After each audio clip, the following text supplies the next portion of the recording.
নমস্কার, আমি ঋতব্রত ভট্টাচার্য শুরু করছি টাফ টক এক্সপ্লেইনার।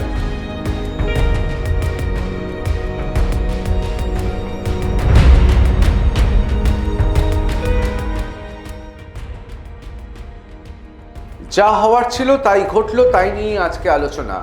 অর্থাৎ আজকের আলোচনার তিনটে ভাগ রয়েছে। প্রথম ভাগে অবশ্যই থাকবেন মদন মিত্তির। কেন কেন মদনদার কথা বলছি তার কারণ ফরাসি চিত্র পরিচালক জন লুক গোদারের মতো আজকে চোখে কালো চশমা এঁটে তিনি সাক্ষাৎকার দিয়েছেন। জন লুক গোদারকে অনেকে জিজ্ঞেস করতেন যে কেন আপনি সবসময় চোখে সানগ্লাস পরে থাকেন, তখন তিনি বলতেন যাতে আমার কেউ চোখের ভাষাটা না বুঝতে পারে। আসলে মানুষের চোখ দেখলে তো বোঝা যায় সে কি ভাবছে। তাহলে কি মদনদা আজকে খুব বেদনায় বা খুব তৃপ্তি নিয়ে চোখে কালো চশমা এঁটেছেন? দেখুন, আমার নাম ঋতব্রত ভট্টাচার্য। আপনারা বলুন দুর্ভাগ্যবশত বা সৌভাগ্যবশত আরও একজন ঋতব্রত বন্দ্যোপাধ্যায় রয়েছে।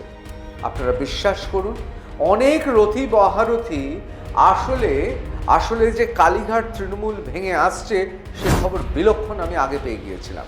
না, আমি এমনটা দাবি করব না শুধুমাত্র আমার সাংবাদিক সুলভ অনুসন্ধিৎসা বা আমার ইনভেস্টিগেটিভ জার্নালিজমের জন্য। আসলে কি হয় জানেন তো, রাত নামলেই আমার ফেস টাইমে অর্থাৎ এফটিতে একের পর এক ফোন ঢুকতে শুরু করে। আসলে দীর্ঘদিন ধরে মমতা বন্দ্যোপাধ্যায়, অভিষেক বন্দ্যোপাধ্যায়, তাদের বিরুদ্ধে যে ক্ষোভ, তাদের বিরুদ্ধে যে তাদের একটা বিরাট জ্বালা রয়েছে, এসব বেরিয়ে পড়ে কার কাছে? ধরুন, হেড়ে গলার কোনো মন্ত্রী ছিলেন, প্রাক্তন মন্ত্রী, তিনি খুব নরম সুরে ডাকছেন ভাই ঋতব্রত। আবার খুব নরম গলার, নরম স্বভাবের তথাকথিত মানুষ, তিনি জোরের সঙ্গে রাত্রেবেলায় বলছেন না আর পারা গেল না। আসলে এই সব ফোনই ভুল করে চলে আসে সাংবাদিক ঋতব্রত ভট্টাচার্যের কাছে, যে ফোনটা যাওয়ার কথা ছিল কোট আনকোট বিরোধী দলনেতা ঋতব্রত বন্দ্যোপাধ্যায়ের কাছে। আর সেই জন্যে সেই সুবাদে আমি অনেক সময় অনেক কিছু শুনে ফেলেছি। সত্যি কথা আপনাদের বলি, আমি অনেক সময় তাদের বলেছি না না ভুল করছেন, আমি সাংবাদিক ঋতব্রত ভট্টাচার্য। কে কার কথা শোনে? কে নাকি ইঞ্জেকশন নিয়ে রাত্রিবেলায় ফোন করছে, তো কেউ আবার বুঝতে পারছেন দুপাত্র ওষুধ খেয়ে নিয়েছেন। সুতরাং আগে ভাগে জানতাম এদের মধ্যে একে একে যাবে। শুধু এরা নয়, আরও একজন খুব গুরুত্বপূর্ণ, সেও যাবে, আগাম বলে রইলাম। তার ফোনও ভুল করে আমার ফোনে ঢুকে পড়েছিল।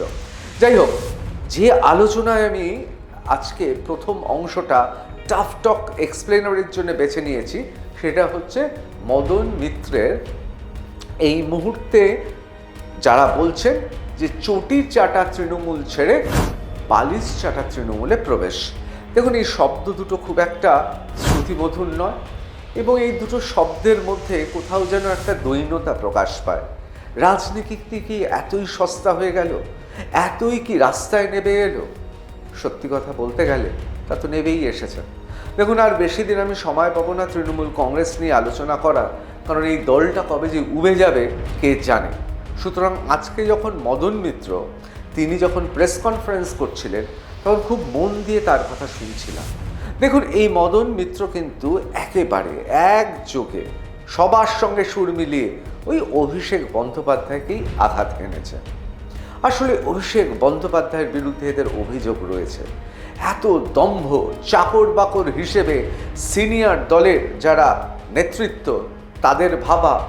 আমাকে একজন, তিনি অধুনা নেই, তিনি সাংসদ ছিলেন, তিনি নাকি কোনো একটি নিমন্ত্রণ অনুষ্ঠানে তার প্রায় নাতির বয়সী অভিষেক বন্দ্যোপাধ্যায়কে দেখে উঠে দাঁড়াননি বলে তাকে নাকি পার্টির বিভিন্ন মহল থেকে বলা হয়েছিল আপনি আপনার রাজনৈতিক জীবন ধ্বংসের পথে নিয়ে গেলেন।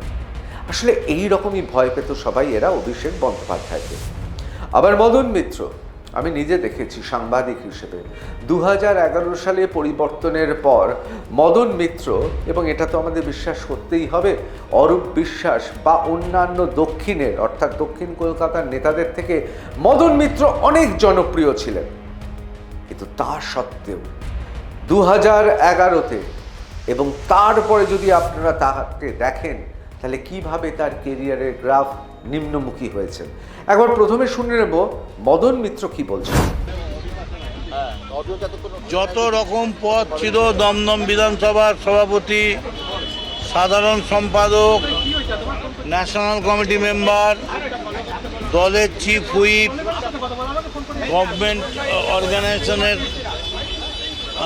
দায়িত্বে, ফেডারেশনের প্রেসিডেন্ট, হকার্সের দায়িত্বে, এই সমস্ত পদ থেকে ছেড়ে দিয়ে আমি আজকে আমাদের যে leader of the opposition official Ritabrata, সেই অফিসিয়াল গোষ্ঠীর হাত ধরলাম। আমার মনে দুঃখ নেই এই কারণে, আমি তৃণমূল ছেড়ে যাইনি, তৃণমূলে ছিলাম, তৃণমূলেই আছি। যতগুলো ছেড়েছি সব পোস্টগুলোই তৃণমূলের, আবার এখানে এসে দাঁড়ালাম, এটাও তৃণমূলের।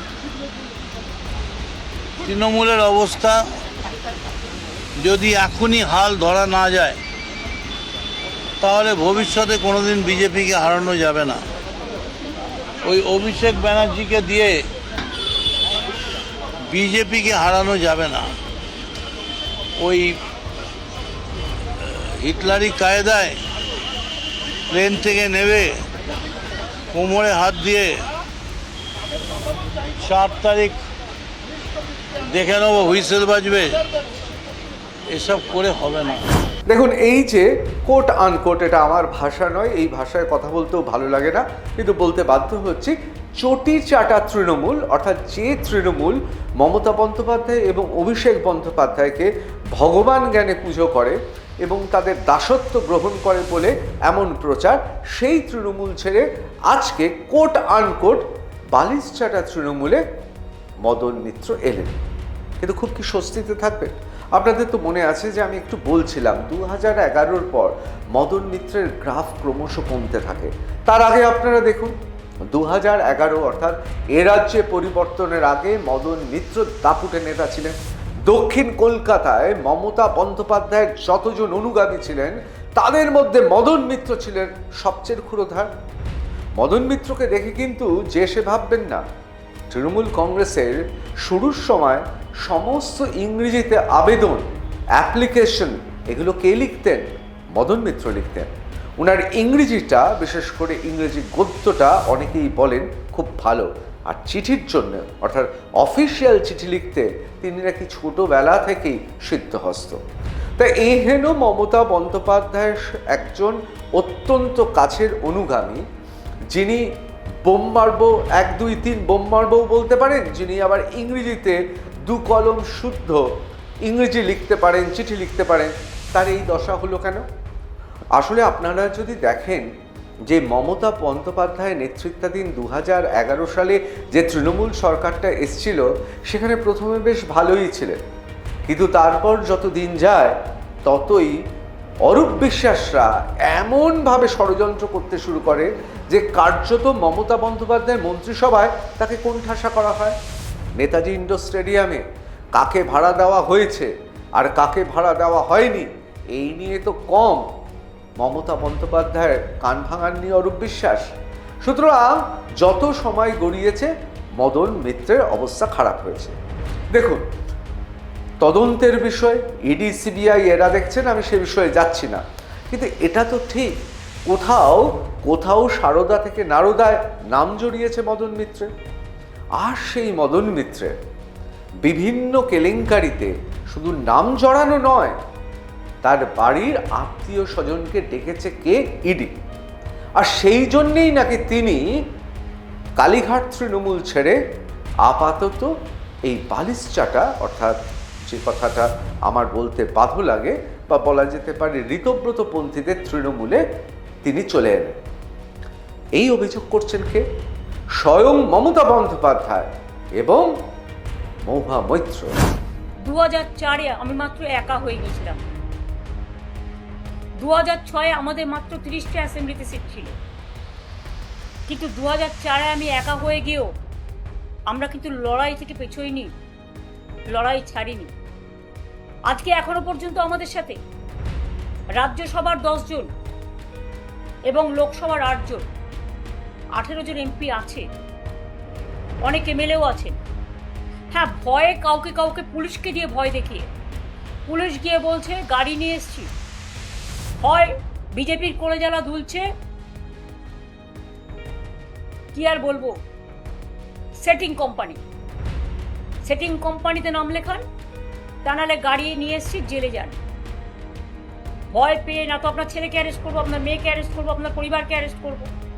যেমন একজন আজও চলে গেছে, আমার কোনো দুঃখ নেই, কারণ সে আমায় কালকেই মেসেজ দিয়ে বলেছিল যে আমার পরিবারের সকলকে সামন দিয়েছে ইডি। তখনই আমি বুঝে গেছিলাম, তখনই তার কোনো পজিশন ছিল না, কারণ পজিশন তখনই আমরা তাকে সরিয়ে দিয়েছিলাম সব ক্ষমতাতে।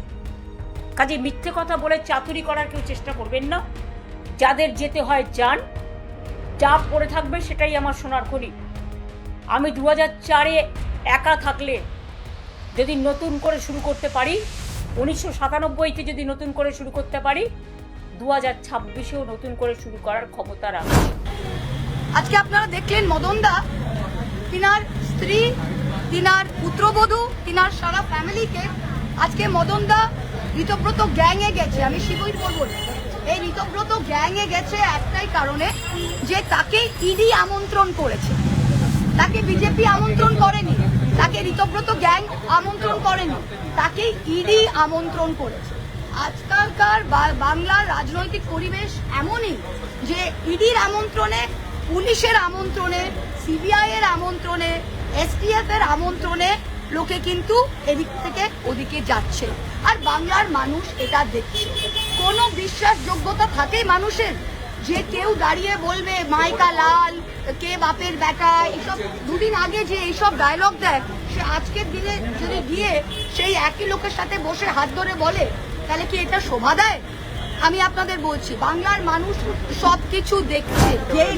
যেই লাভলি ভদ্রলোকটা গত পরশু, আমার এটাই খারাপ লাগছে। দেখুন, একটা সিনিয়র লোক, জেল খাটা লোক, একটা সিনিয়র লোক, ভাই আমাদের কি, যখন বলে আমাদের ফ্যামিলির ওপর প্রেশার, ভাই আমরা কি অনাথ?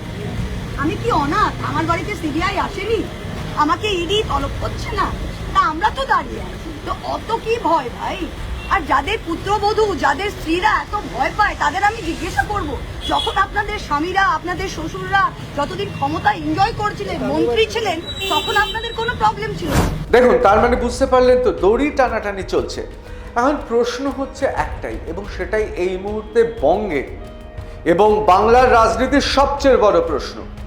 মদন মিত্র কি, নিশ্চয়ই লাভলি বলেন, কখনো কখনো ফানি ক্যারেক্টারের মতো তিনি থাকেন, কিন্তু তাই বলে কি তার রাজনৈতিক শক্তি, রাজনৈতিক চিন্তা শক্তি কি কমেছে? যদি তিনি ঠিক হন, তাহলে তিনি ঋতব্রতপন্থী তৃণমূলে এলেন কেন? মমতা বন্দ্যোপাধ্যায়, মহুয়া মৈত্রের অভিযোগ যদি ঠিক হয়, ইডি থেকে বাঁচতে ঋতব্রত বন্দ্যোপাধ্যায় পন্থী তৃণমূলে গেলেন মদন মিত্র, তাহলে প্রশ্ন উঠতেই পারে, তাহলে কি এ রাজ্যের বিধানসভার বিরোধী দলনেতা ঋতব্রত বন্দ্যোপাধ্যায়ের সেই শক্তি আছে যে শক্তিতে তিনি ইডির তদন্ত বন্ধ করে দেবেন? এটা ভবিষ্যতই বলবে। কিন্তু কি বলছেন ভারতীয় জনতা পার্টির প্রধান মুখপাত্র দেবজিৎ সরকার, সেটা অত্যন্ত গুরুত্বপূর্ণ। মদন মিত্র কার সঙ্গে কতক্ষণ কোথায় থাকবেন আর কোথায় থাকবেন না, তিনি ওখানে গিয়ে প্রশ্ন করতে হবে। বিজেপি অফিসে এইসব প্রশ্ন করে কি হবে বলুন? আমরা শুধু এটাই জানি, তৃণমূল কংগ্রেসের যে কোনো নেতা, তারা গৃহীত, পরীক্ষিত এবং পরিত্যক্ত। তাদের এখানে মানুষ তৃণমূলের সঙ্গে নেই। তৃণমূল নামক দলটির অবলুপ্তি ঘটে গেছে। কৃষ্ণনগরের যে মাটির পুতুল যদি জলে গুলে যায়, তাহলে যে অবস্থা হবে, সুন্দর করে বানিয়ে সেই রকম একটা পরিস্থিতি। তার উপরে ওই কৃষ্ণনগর প্রসঙ্গে একটা কথা বলি, এখন তো ওই কৃষ্ণনগরের একজন দিদি আর কয়েকজন ছাড়া মমতা দেবীর সঙ্গে তো আর কেউ থাকছেন না, তাহলে কে থাকছেন? আর দ্বিতীয়ত কিরম যেন একটা মনে হচ্ছে উনি যাকেই সভাপতি করছেন তিনিই চলে যাচ্ছেন, ওই জন্য সভানেত্রী উনিই হয়েছেন, উনিই রইলেন। কেননা এরপরে এ তো হারাধনের 10টি ছেলের থেকেও খারাপ অবস্থা। এখন তো রইল বাকি 4 না রইল বাকি 5, রোজ তো এরমভাবে হিসেব করতে হবে। কি করা যাবে বলুন? মানুষ না চাইলে আমাদের কি করার আছে? এবার চলে আসি অন্য একটি ঘটনা, অত্যন্ত তাৎপর্যপূর্ণ ঘটনা। আজকে অনেক দিন বাদে অভিষেক বন্দ্যোপাধ্যায় সেই রকম পুলিশ প্রহরা পেলেন। বলা যেতে পারে মমতা বন্দ্যোপাধ্যায় ক্ষমতা হারানোর পর এই প্রথম এই পুলিশি সাজো সাজো রব তাকে ঘিরে। কেন? তার কারণ অবশ্যই ডিমের ভয় তিনি আসতে পারছিলেন না। আর আপনারা তো জানেন আজকে বিধাননগর আদালতে আসার কথা ছিল, এসেওছেন। কেন আসার কথা ছিল? তার কারণ বাগুইহাটি থানাতে রাজীব সরকার নামে একজন বিশিষ্ট ভদ্রলোক, তিনি একটি অভিযোগ করেন। কি অভিযোগ করেন? যেভাবে ডিজে বাজানোর কথা হুমকি দেওয়া হয়েছে, যে সন্ত্রাস অভিষেকের কণ্ঠে শোনা গেছে, তাতে তিনি ভীত সন্ত্রস্ত এবং আহত হয়ে একটি ডায়েরি করেন। 4 তারিখ মমতা বন্দ্যোপাধ্যায় যতই উদার হোক, আরামবাগের স্টিয়ারিং আমার হাতে থাকবে। ডিজে তো বাজবেই, এমন জোরে বাজবে কান ঝালাফালা করে দেবো। 4 তারিখের পর সব জায়গায় আপনারা শৃঙ্খলা বজায় রেখে সবুজ আবির খেলবেন, রবীন্দ্রসঙ্গীত বাজবে, আর যেখানে দরকার হবে রবীন্দ্রসঙ্গীতের সুরে একটু হালকা করে ডিজেও বাজবে। 4 তারিখ সন্ধে অবধি অপেক্ষা করতে হবে না, 1টার পর থেকে ডিজে বাজবে রবীন্দ্রসঙ্গীতের সুরে। কে কত বড় নেতা আমি তালিকা তৈরি করে রেখেছি, ব্লক ধরে ধরে, পঞ্চায়েত ধরে ধরে সুদে আসলে হিসেব হবে। ऐसा जवाब देना है, करारा जवाब देना है कि 100 साल तक ये भाजपा वाले याद रखे। 100 साल तक डीजे 4 तारीख आराम से बजेगा, रविंद्र संगीतও বাজবে, ডিজেও বাজবে, রবীন্দ্র সঙ্গীতও বাজবে, ডিজেও বাজবে, কানের পাশে বাজবে ডিজে, রবীন্দ্র সঙ্গীতের তালে তালে বাজবে। মমতা ব্যানার্জির উদারতা, অনেক উদারতা হয়েছে। 4 তারিখ ফল ঘোষণা হবে, রবীন্দ্রসঙ্গীতের সাথে ডিজেও বাজবে, এবার বলে দিয়ে যায়। এবং এই ডায়েরি মোতাবেক 30শে জুন 8ই জুলাই যাওয়ার কথা ছিল আদালতে। বারবার রক্ষা কবচ চাওয়া হয়েছে, কিন্তু তা মেলেনি এবং অবশেষে অভিষেক বন্দ্যোপাধ্যায়কে বিধাননগর আদালত চত্বরে হাজির হতে হয়। দেখার মতো ছিল পুলিশ প্রহরা। এই বিধাননগর চত্বরে একের পর এক ডিম খেয়েছেন সব্যসাচীরা, সুতরাং সেইভাবেই পুলিশি ব্যবস্থা করতে হয়েছে। অর্থাৎ এই যে ডিজে বাজানো, কণ্ঠস্বরটা কার, সেটাই তো পরীক্ষা করার কথা। যে গলার নমুনা তিনি দিতে চাইছিলেন না, একবার সেই ছবিটা দেখে নেন।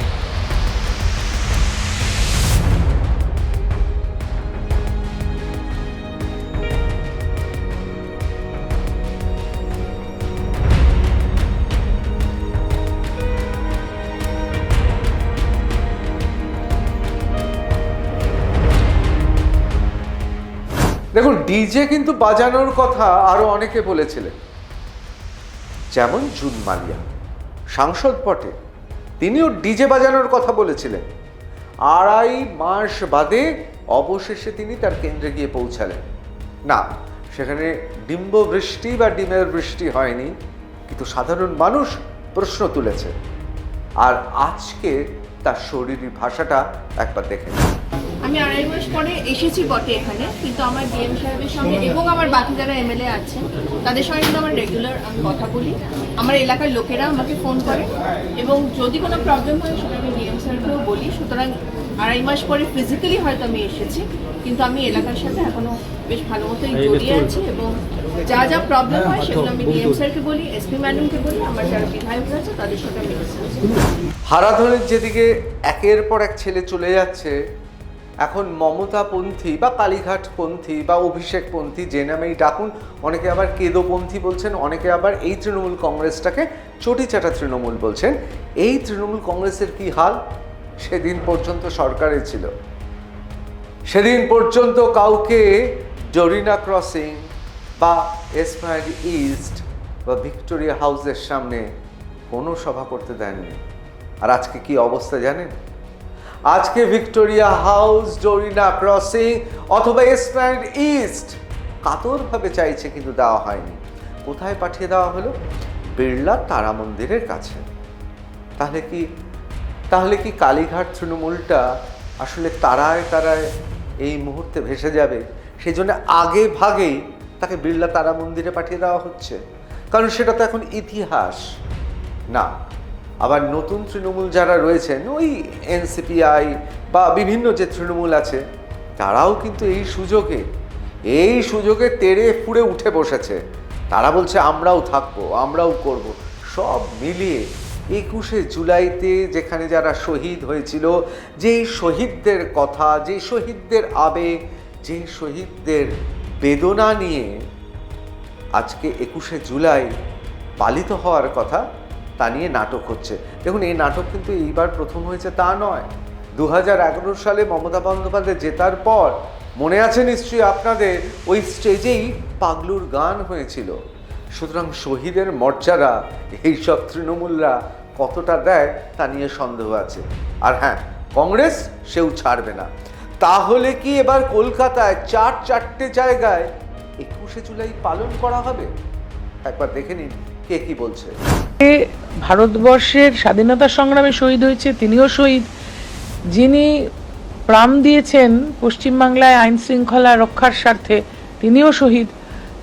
পৃথিবীর যে কোনো কোণে যিনি জীবন দিয়েছেন কোনো একটা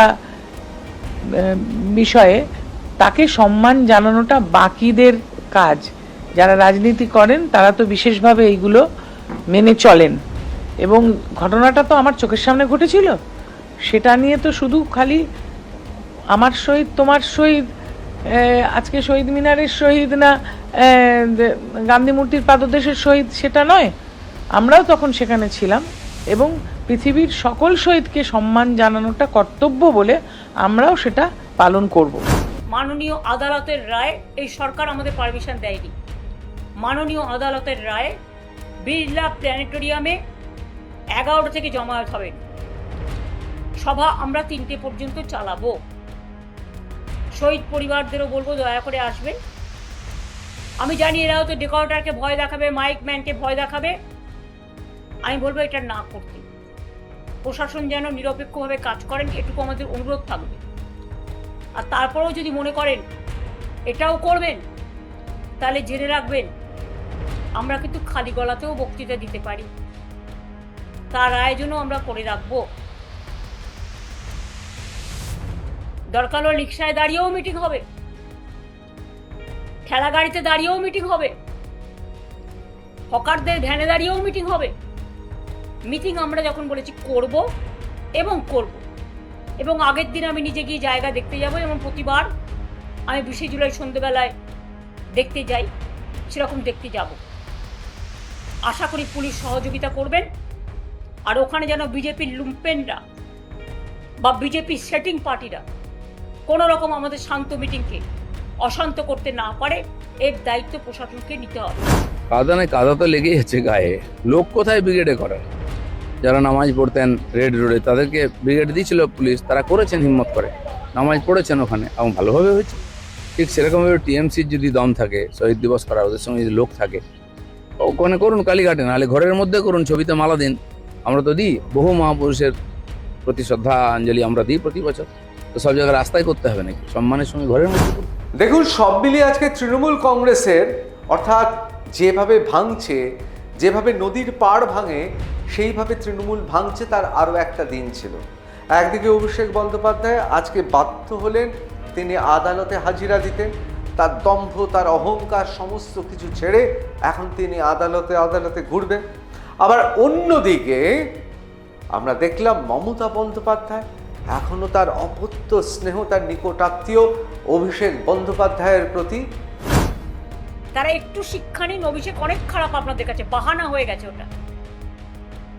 তো অভিষেকের বউ যদি 1.5 বছরের বাচ্চাকে নিয়ে সিবিআই অফিসে যেতে পারে সাক্ষী দিতে, তাকে ডেকে পাঠানো হয়েছিল, তখন আপনাদের মনে নেই? আজকে আমি যখন ফেসবুক করছি সেদিনও ডেকে পাঠানো হয়েছে, 25টা-30টা কেস দেওয়া হয়েছে। সে তো সহ্য করছে, একটু সেটিং করে নিলে সব থেকে রিলিফ হতে পারতো। তাহলে যাদের আজকে আপনারা বলছেন বাহানা দেখিয়ে যে অভিষেক হচ্ছে আপনাদের আয়না, তাই আপনারা চলে যাচ্ছেন, এটা আপনাদের বাহানা। অভিষেকের সব অন্যায় ক্ষমা হয়ে গেছে যদি আপনাদের চোখে কোনো অন্যায়ও করে থাকে, যে সে আজকে লড়ে যাচ্ছে বাঘের মতো, এরাই লড়বে। দেখুন, সব মিলিয়ে আজকে তৃণমূল কংগ্রেসের পক্ষে দিনটা যে খুব একটা সুবিধাজনক হলো তা নয়। হ্যাঁ, এটা ঠিক কথা যে মদন মিত্রের দল পরিবর্তনে অনেক প্রশ্ন উঠল। তাহলে কি মদন মিত্র তিনি তথাকথিত চটিচাটা তৃণমূল বা কালীঘাট তৃণমূল ছেড়ে ঋতপন্থী তৃণমূলে আসাতে তার কি তাহলে কোনো সুবিধা হলো? সুবিধা হবে কি?